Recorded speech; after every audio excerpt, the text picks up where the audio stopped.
So good morning, and we're here this morning to give an update, a year-end update on efforts to combat violence, particularly gun violence in the city of Albany.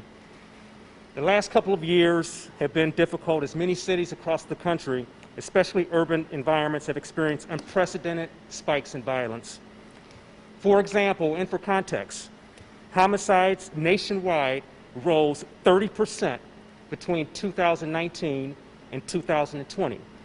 The largest single-year increase in more than a century. Firearms are more likely to be used in homicides and in other violent acts than in previous years. This nationwide phenomenon has touched the city of Albany. As a result, our community has experienced a great deal of pain and trauma, largely due to gun violence. After the startling increase in gun violence in 2020, the Albany Police Department was committed to working with community members and our law enforcement partners to address the issue. And there has been a great deal of progress. Albany police officers have recovered almost 200 firearms this year. In addition, thousands of U.S. currency used in connection with the distribution and sale of illicit narcotics has been seized. And officers have also seized several pounds of illicit narcotics this year alone. Violent individuals have been arrested and held accountable for their unconscionable acts in our community. For example, 13 of the 17 homicides this year have been cleared and closed. As a result of all of these actions, compared to last year, confirmed shots fired are down 18%. Shooting incidents are down 34%. Shooting victims are down 27%. And these are all clear and unmistakable indicators that progress in addressing gun violence in this community is occurring. I'm not here to proclaim victory or to proclaim that the battle has been won. I'm not waving a flag of success. Clearly, there's more work to be done. But it's important for our community to know that despite the carnage that is sometimes inflicted by a relatively small group of individuals, we are on a clear and unmistakable path to making this community safer.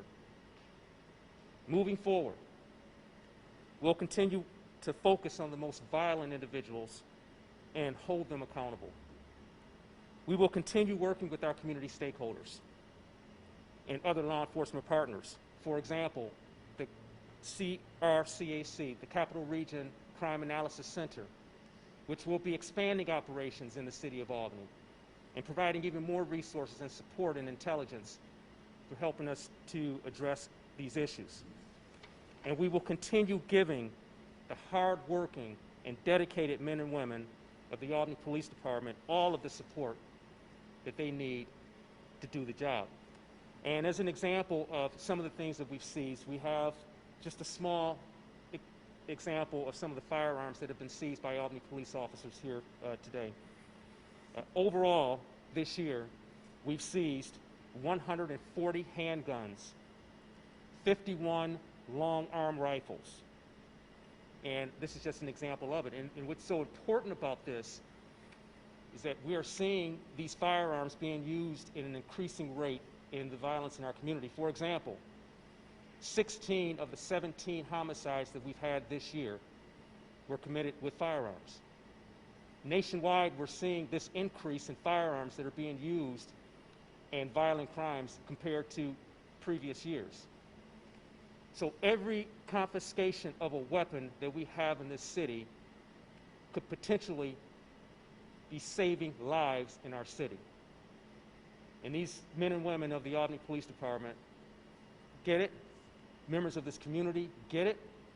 Members of this community have expressed outrage about the gun violence that we've seen in this community, and they are working with us to help us to take these guns off the street. Many of these weapons that you see here were confiscated because we received information from someone in the community about these weapons.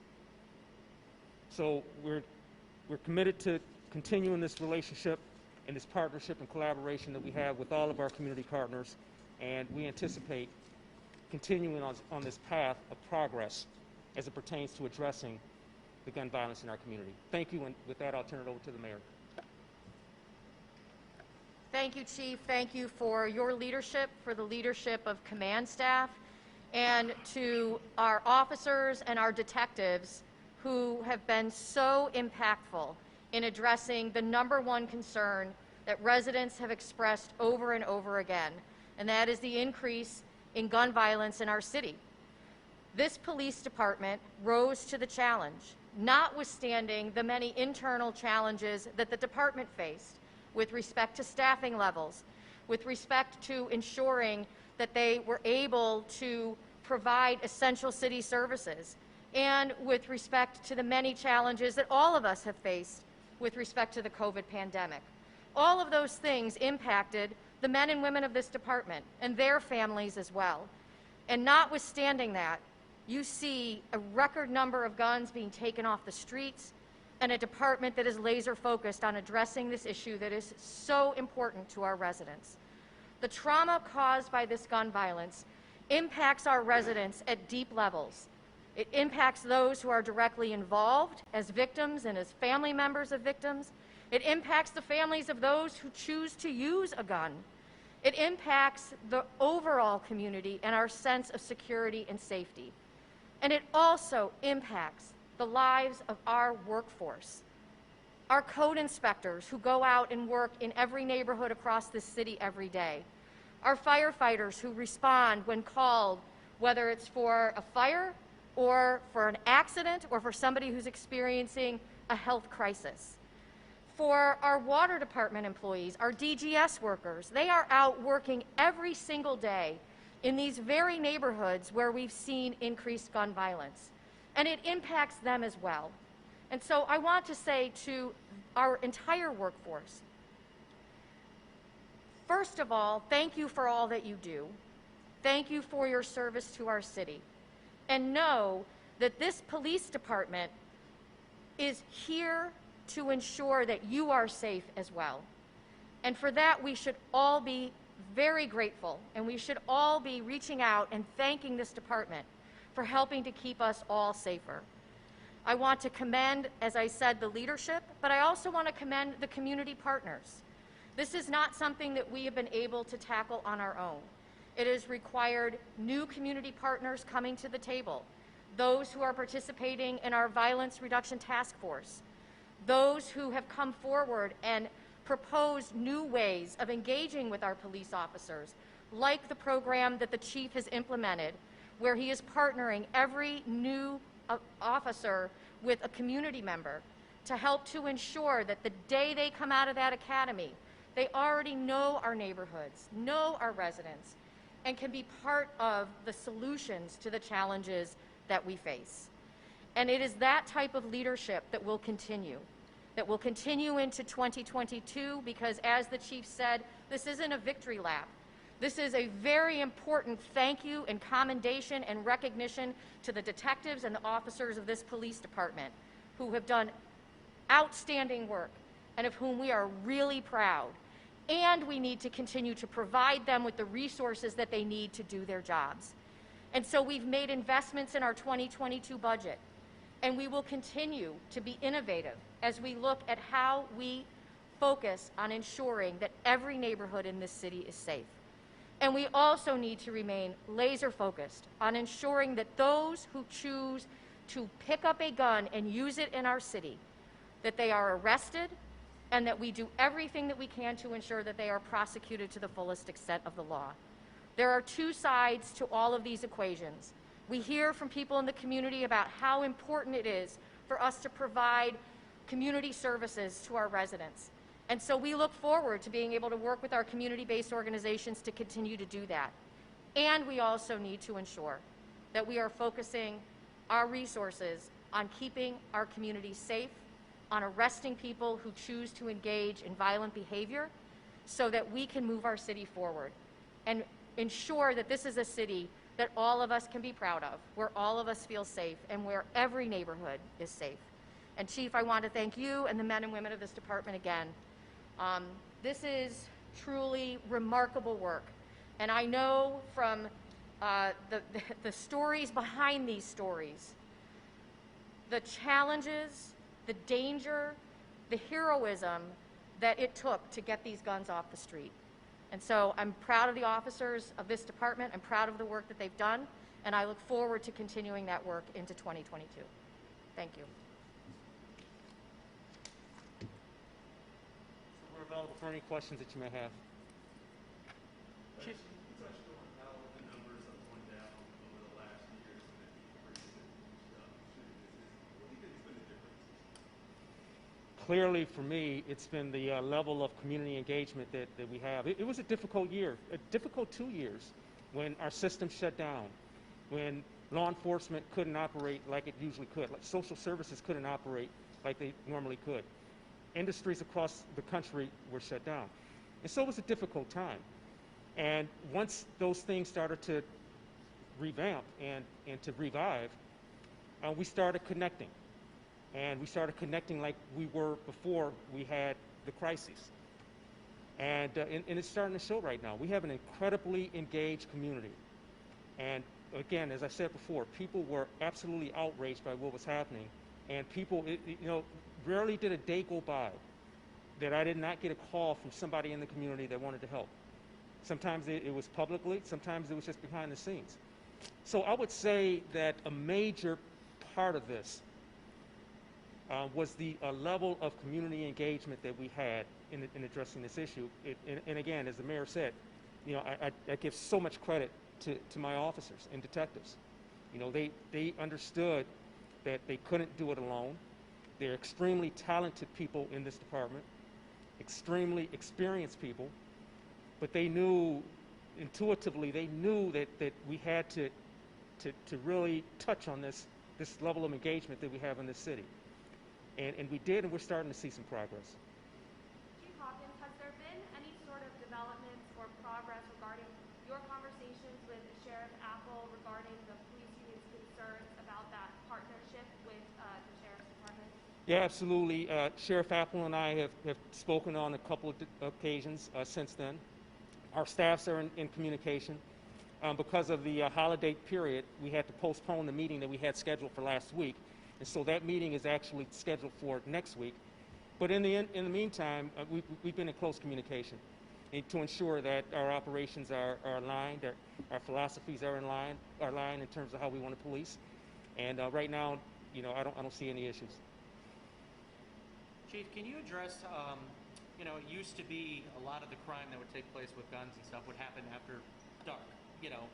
The brazenness of the new criminal that is coming around, how daylight they're coming out, and it doesn't seem to have any fear of any repercussions. I mean, just talk about that a little bit. That's one of the things when I talk with other police chiefs across the country who are in urban environments, we all have the same story. Years ago, we'd have a shooting, and maybe there were 4 or 5 rounds that we find. And especially once the COVID crisis hit, whatever the circumstances were that led to it, I don't know if we know for sure, but certainly the result was we started to see an increased number of rounds or shots fired at each individual incident. And so it's not uncommon to have an incident where we have 20 or 25 shots that were fired. So that brazenness, you're right, was something that that startled the law enforcement community in general. But one of the things that we found is that those individuals that were involved in those sorts of crimes were pretty much the same group of individuals who were involved pre-COVID. And so by continuing with the efforts that we had in targeting those violent individuals, the most violent, with precision-type techniques, we were able to take those individuals off the street who were engaged in that type of violence, take them off the street and hold them accountable. And so I think going forward, what we have to do is to continue to do that, because those same individuals are the ones who are creating this carnage in our community. We've got to focus on them and get those individuals off the street. Have you noticed more of you were talking about the engaged community. There used to be, nobody saw anything, nobody speaks to the police. Have you noticed more people coming forward and helping, whether it's, anonymously or, helping out, trying to get this stopped? Yeah, absolutely. And two examples come to mind. First is just in general. When anecdotally, we're just seeing more people who are calling in and wanting to provide information or support. And it seems to be happening more than it happened in the past. But the other thing is, some of the new programs that we started in the police department have been incredibly popular and gotten incredible support from the members of the community. And one of those programs is the program that the mayor just talked about. It's called the Community Liaison Partnership. And what it does is it partners our new recruits who are in the academy with people in the community. So they get to learn the community, learn the people in the community, and have trusted partners before they even hit the streets. Well, we were taken aback by how many people wanted to be a part of that program. I mean, there was a point where we had way more volunteers than we could assign to recruits.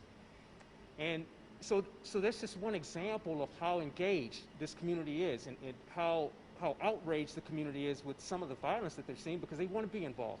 They want to know what their police department is doing. They want to support the police department. They want to be a part of the solution. And this community absolutely has been a part of the solution.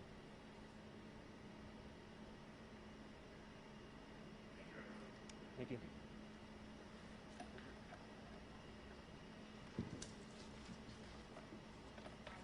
Oh, okay, yeah. Oh, okay, mine too.